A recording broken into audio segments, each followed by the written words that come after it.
Picking up the pieces of my sweet shattered dream.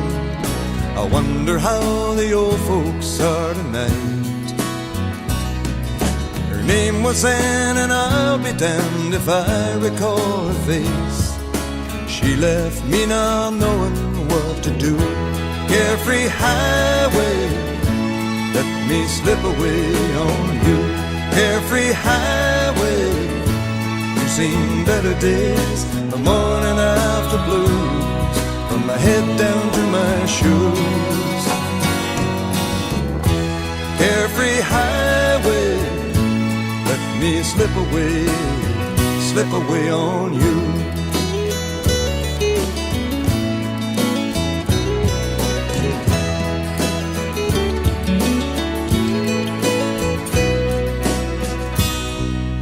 Turning back the pages to the times I love best, I wonder if she'll ever do the same.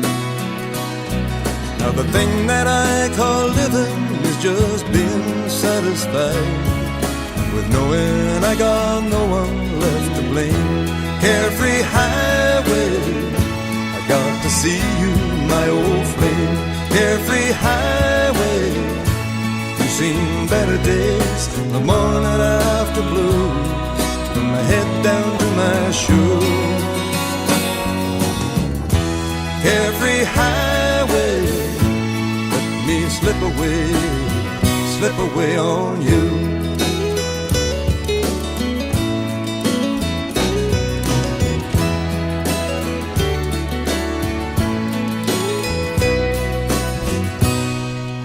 Searching through the fragments of my dream-shattered sleep, I wonder if the years have closed her mind. I guess it must be wanderlust or trying to get free from the good old faithful feeling we once knew. Carefree highway, let me slip away on you. Carefree highway, seen the better days, the morning after blues, from my head down to my shoes. Carefree highway, let me slip away on you. Let me slip away on you. Carefree highway, I got to see you, my old flame. Carefree highway, you've seen better days, the morning after blues, from my head down to my shoes.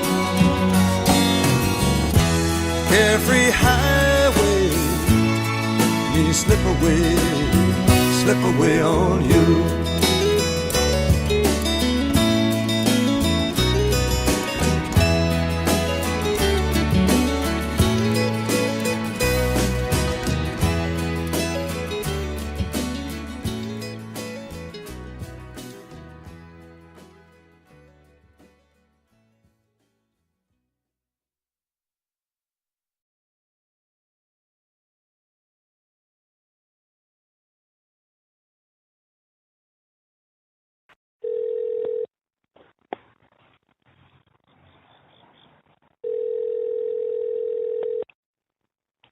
Hello, this is Gene. Hi, Gene. It's Chris Heidel. How you doing? Hey, doing good, Chris.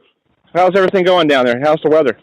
Everything's good. You sound a little fuzzy. Do I sound fuzzy to you? No, you sound fine. I sound okay. Everything okay? Huh?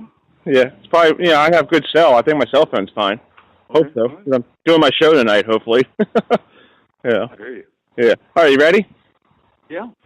Well, Gene, thanks for joining us this afternoon on the phone here. You're part of this rivalry from, for 30 plus years. So what is your fondest memory of Florida State Miami? Because everybody knows about the glory days. I just asked Coach Taggart about him growing up as a kid watching this Florida State rivalry, and he was really upbeat about, talk about the history. So just talk about your history with Florida State and Miami. Well, this is going to be the 63rd meeting between Seminoles and Miami Hurricanes, and let's see, this is my 40th year. So this will be my 41st broadcast. So I've missed 22 of them. Remember, we played twice one year. We played regular season, then we played at the Orange Bowl. And that's a weird thing. Usually you don't play the same team twice, but we did. And that's not a good memory because we lost that Orange Bowl game, as I recall. But as far as memories go, going down to the old Orange Bowl and playing in that, I mean, it was an absolute goat farm for a field. I don't know how the Dolphins won 14 straight on that stadium, but they did. And one of my favorite memories is watching on video is that old Orange Bowl was blown up. Particularly the goalpost where we missed wide right 2 times and wide left once and got a wide short once too. But all those memories went away when that building imploded. So that was a great day for me. The 7 straight wins under Jimbo Fisher just stand out to me in this series. That's the most wins by either team in this series. And we stubbed our toe. Last year we had the game won and surrendered a couple of fourth down conversions. And at the end, Malik Rozier throws a touchdown pass with, 6 seconds, I think, remaining. And it broke the hearts of the Seminole Nation. Darrell Langham had 2 touchdown catches the entire season last year. And he returns. He's a reserve wide receiver this year, plays a lot. But 2 touchdown grabs last year, and one of them broke the hearts of the Seminole Nation in that game played in Tallahassee. But great memories. 1993 comes to mind because that was Florida State's first national championship game, and FSU taking on a very good Miami team. Both teams were ranked, and Florida State got a huge touchdown catch and run by Matt Fryer, and then closed the door at the end with a pick 6 interception, and we won 28-10. But that was a very hard-fought football game, and without that one, obviously, Florida State does not go to the national championship game at the end of the year. So that's just part of the ride. I do know this, Chris, that Miami was the first quote-unquote big school to agree to play Florida State University, and the series began back in 1951. A lot of schools would not play FSU, including the University of Florida, until, 1954, I guess we got that series going. But Florida State Miami began in 51. It was the first big school. It's sort of like, the group of 5 trying to get games against the big boys. Yeah. That's what it was back in the day. Florida State had just become, we had a new coach, Don Veller, in 48. He coached through 52.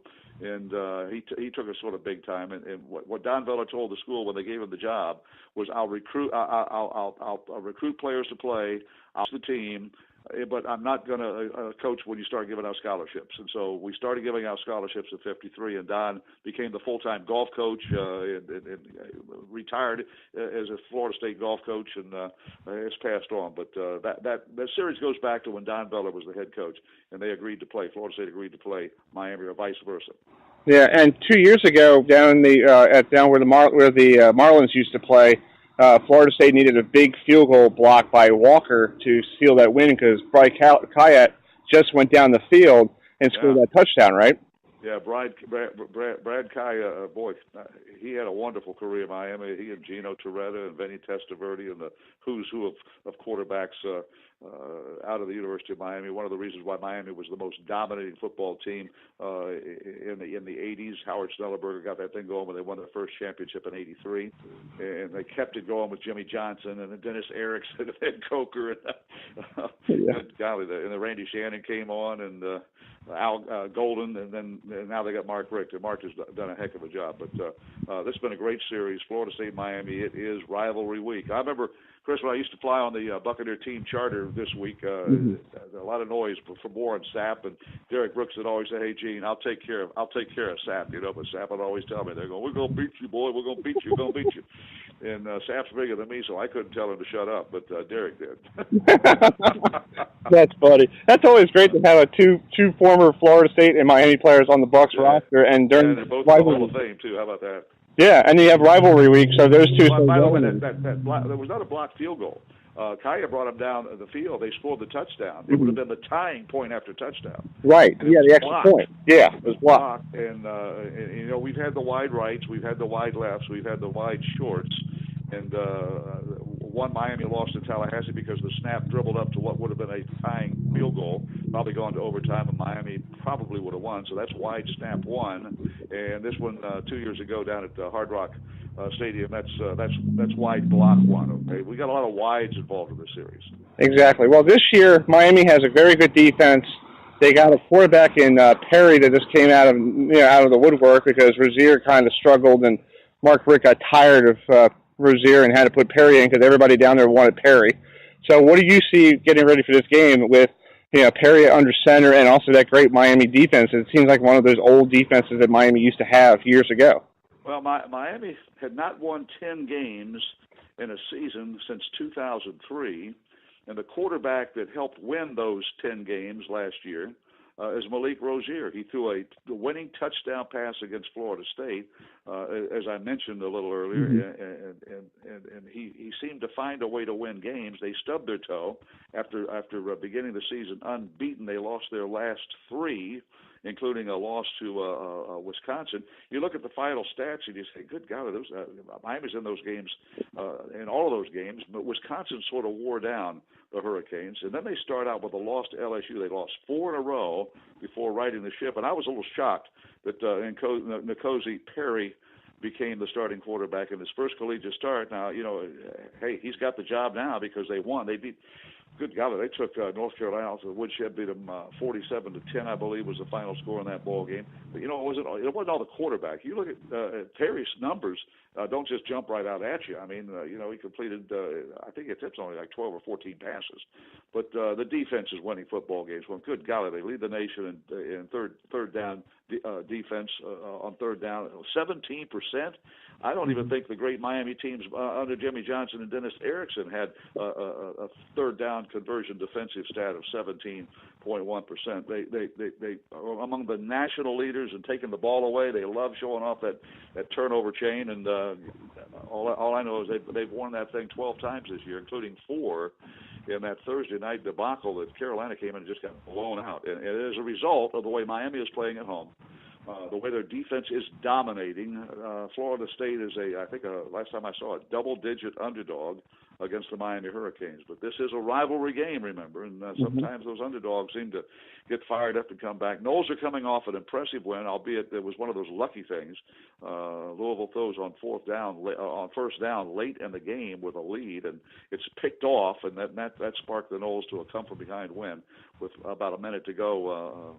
Our quarterback threw a touchdown pass to Naquan Murray, who was a 58-yard thing, and he danced around 3 or 4, made a couple of defensive backs look silly, and scored the game-winning touchdown. So we get a break, get a touchdown. If you learn how to win on the road, that's crucial. FSU had not won on the road till that ball game at Louisville. So we'll go in as a much better team Saturday than we were last Saturday going into Louisville. I'll promise you that.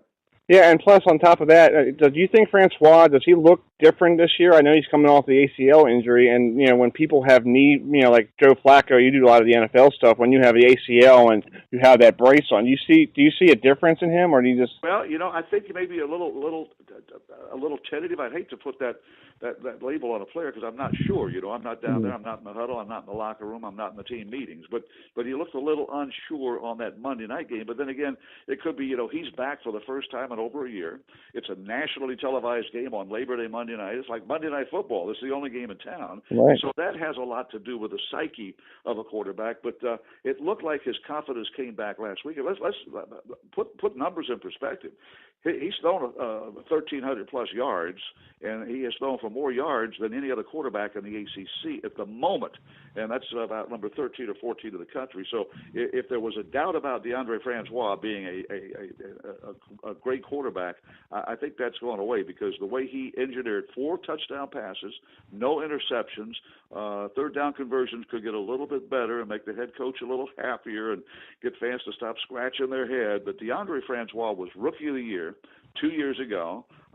Going into the season last year, he was picked to be all ACC, maybe not first team, but all ACC preseason, and then he suffers that injury. But I think we'll see the best of DeAndre Francois. That game you mentioned about the block point after touchdown 2 years ago, our last trip to Miami. Yeah. DeAndre Francois was knocked out of that ball game and still came back into the game in the fourth quarter and threw a wheel route touchdown pass to Dalvin Cook. And that was the go-ahead touchdown, and we led at that point 28, I believe it was 28-21. And Florida State held on thanks to that block point after touchdown. But DeAndre Francois probably played, I know this, he played his grittiest or guttiest game of his career against Miami the last time we went down there. So I look for him to play another super game against an arch rival this weekend. Well, Gene, it sounds like it's going to be an exciting Saturday, hopefully the weather's nice and hot down there. And Mark Rick was talking about how the heat and humidity down there is going to probably affect the game, but everybody has the same. They have to play in the same stuff. Well, yeah, in at least Hard Rock Stadium, you have a decent visitors' locker room. I can remember back in the day playing at that old Orange Bowl. I told you I was glad when they blew that thing up. Yeah. You know, you'd have 4 or 5 kids out on the patio outside the locker room getting IVs at halftime. Wow. At least you can do that indoors at Hard Rock Stadium, you know. Yeah. Well, Gene, I hope to talk to you throughout the year, and I hope to see you probably at South Bend. Yeah, it's a luxury this week, Chris. I got one game. Florida State plays at Miami, and the Buccaneers have the bye week this week. So that's great. I'm enjoying doing a little extra research on the Miami-Florida State series. I love this series. I call, Miami is Evil Empire South, and Gainesville is Evil Empire East. And we're going to play both of them. We do it year in and year out, and we've been state champions, for a number of years. Last year we stubbed our toe. We beat Florida. We lost to Miami. Mm-hmm. We had a great run of 7 in a row over Miami. We've beaten Florida now 5 in a row, and we've been to state championships for a while now. Let's see if we can do it again. Well, real quick before I let you go, people don't realize that the Florida State game was made by the governor of Florida, right? Well, that's the story, and it gets blown a little bit out of proportion. It's like Burt Reynolds' long run against Auburn when he was a freshman at Florida State. It was like 37 yards, but by the time he was doing great moments of Florida State football for the Bobby Bowden show and me, it got to be about 55 yards, and by the time the series ended 26 years later, it was an 89-yard almost touchdown run by Burt. But yeah, the governor suggested. He didn't order it, and the legislature, there was some rumblings in the legislature that was dominated at that time by former Florida Gator students and law students because they had the only law school in town at the time. Right. But, the governor never actually said, if you don't play the game, we're going to take the money away from it. Anyway, it sounds good. All right. Let's go ahead and go with that story, okay? That works. All right, Gene, thank you so much, and I hope to talk to you throughout the fall. All right, big guy. Talk to you. All right, see you later. Thanks.